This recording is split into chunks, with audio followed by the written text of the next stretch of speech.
Mata pelajaran yang diujikan ujian kemarin apa saja? Kita IPA. Oh, dimasukkan di IPA. Terus mata pelajaran fisika itu ada ya? Kimia gitu ya? Biologi, apalagi matematika. Pokoknya yang mampu-mampu IPA itu ya.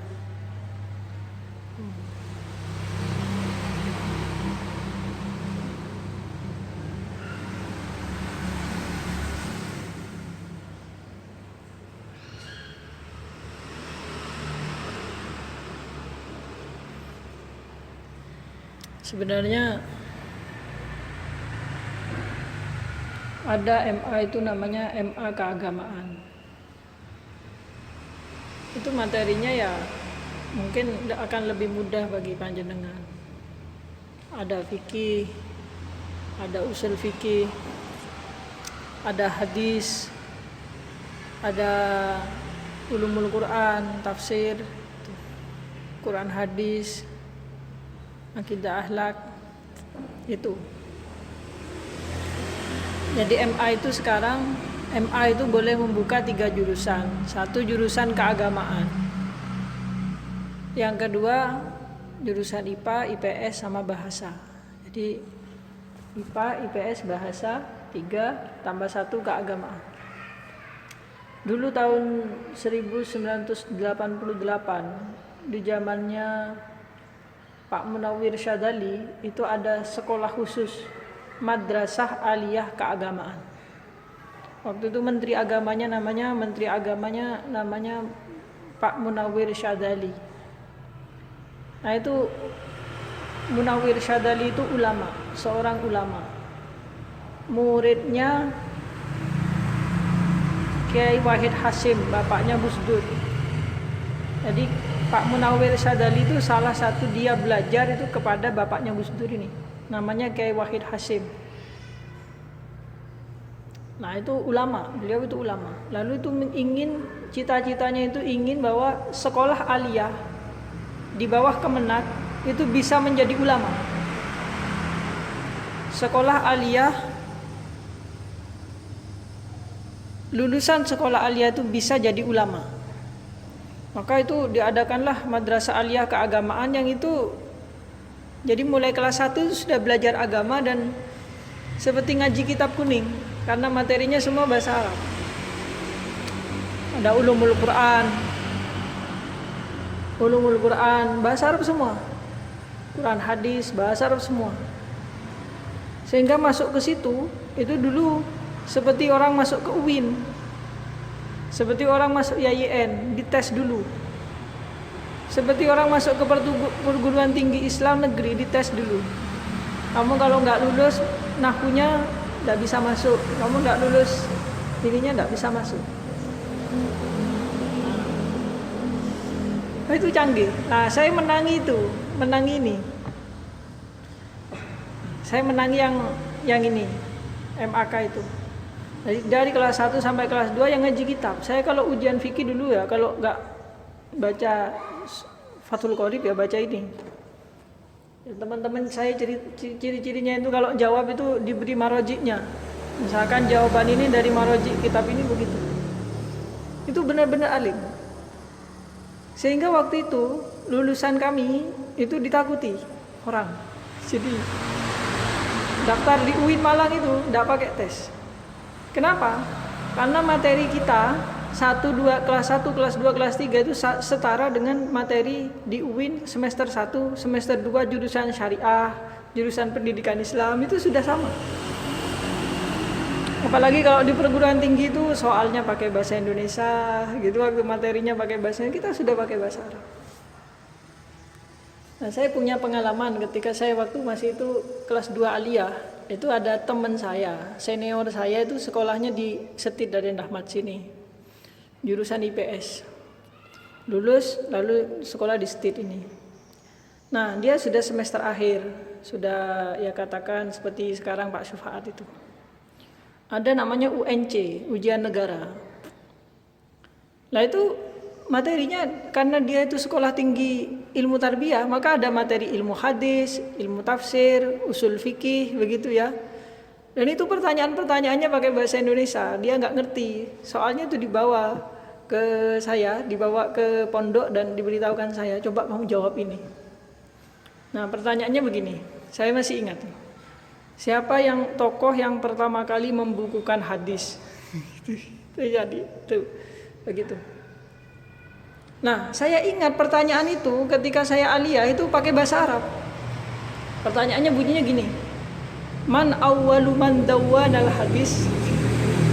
Man iku sapa? Awwalu man utawi kawitane wong dawwanal hadis yang membukukan hadis.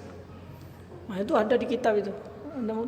Saya sudah baca Dr. Mahmud Tuhan itu mustalah hadis, namanya Muhammad bin Syihab Az-Zuhri. Itu saya jawab. Alhamdulillah benar.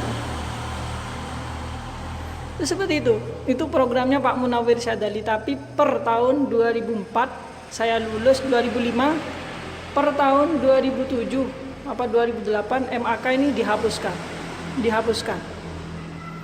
Jadi sudah dihapuskan, tidak ada MAK lagi, MA biasa jadinya.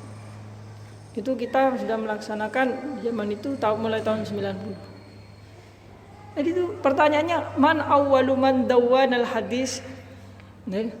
Apa pengertian hadis menurut istilah? Itu pertanyaan begitu. Itu pertanyaan saya ketika aliyah kelas 1. Pertanyaannya begini. Man mal hadisu istilahan gitu. Mal hadis, apa hadis secara istilah?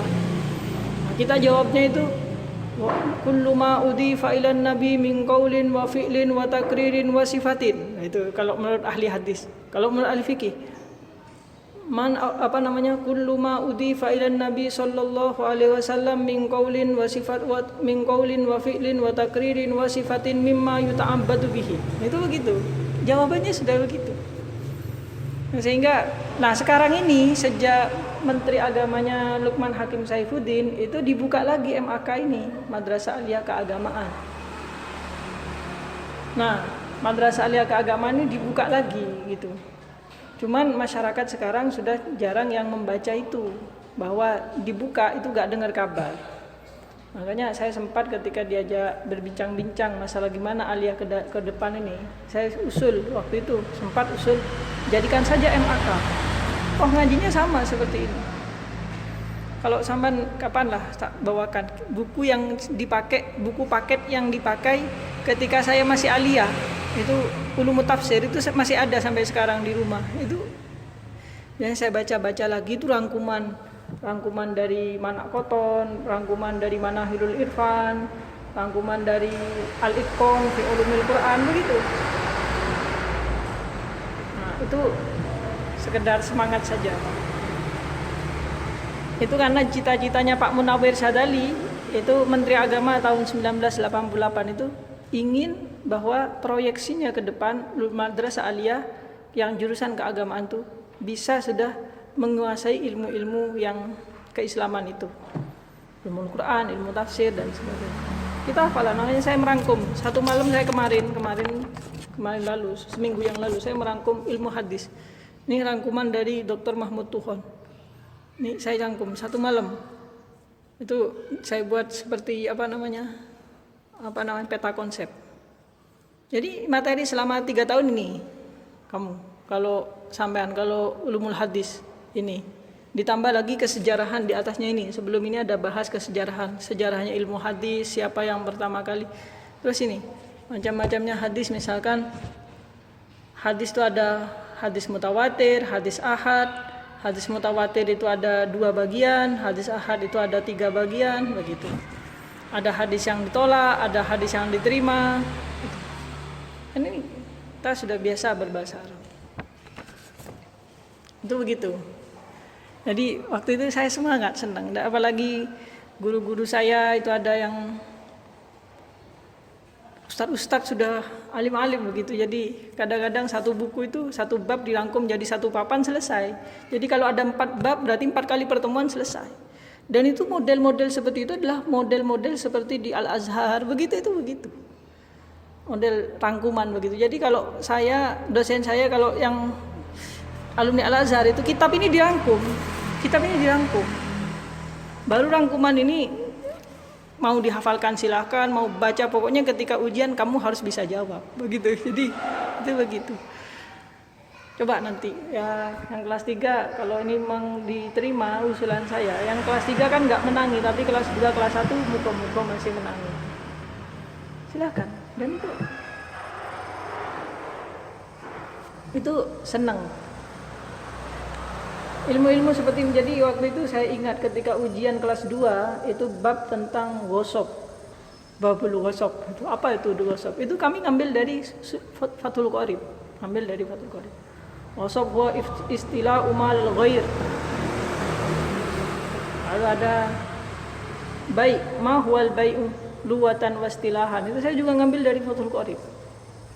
Jadi waktu itu sempat ciri-cirinya anak MAK ini waktu di pondok saya, kalau ke perpus itu gak pinjem buku bahasa Indonesia. Jadi bahkan saya sempat guyon sama penunggu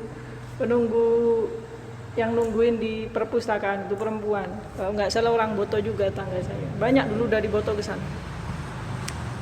Saya mau pinjam buku begini, saya pinjam bukunya bahasa Indonesia apa bahasa Arab katanya. Ya saya bilang, kalau MAK itu jangan bahasa Indonesia ya, bahasa Arab aja. Jadi teman-teman waktu itu kalau ujian itu bawa kitab, kita ke kelas tuh bawa kitab begini dan dibaca. Itu karena masuk saja ada tesnya, sehingga ke UIN itu enggak pakai tes. Masuk kalau daftar ke UIN enggak pakai tes. Kenapa? Karena materi itu sudah sama dengan semester 1, semester 2 di UIN, jurusan syariah, jurusan apalagi jurusan bahasa Arab itu sama. Sudah materinya sama. Bahkan saya lihat ketika saya S2 di Unisma, pelajaran ulumul Quran, ulumul hadis itu hanya mendalami sedikit dari apa yang saya sudah pelajari waktu di Aliyah itu. Ulumul hadis sama ulumul Quran. Hanya mendalami sedikit. Dan itu ya saya moga-moga tidak sombong. Dan dosen saya sampai sekarang, dosen hadis saya itu alumni Sudan, sama dosen ulumul Quran sekarang sudah wafat. Itu senang kalau pelajarannya ada saya. Kenapa? Karena dianggap yang paling nyambung begitu. Kenapa? Ya karena sudah terbiasa sebelumnya. Jadi ngaji itu juga setengahnya adalah kebiasaan. Jenengan tuh bisa alim tuh karena kalau terbiasa.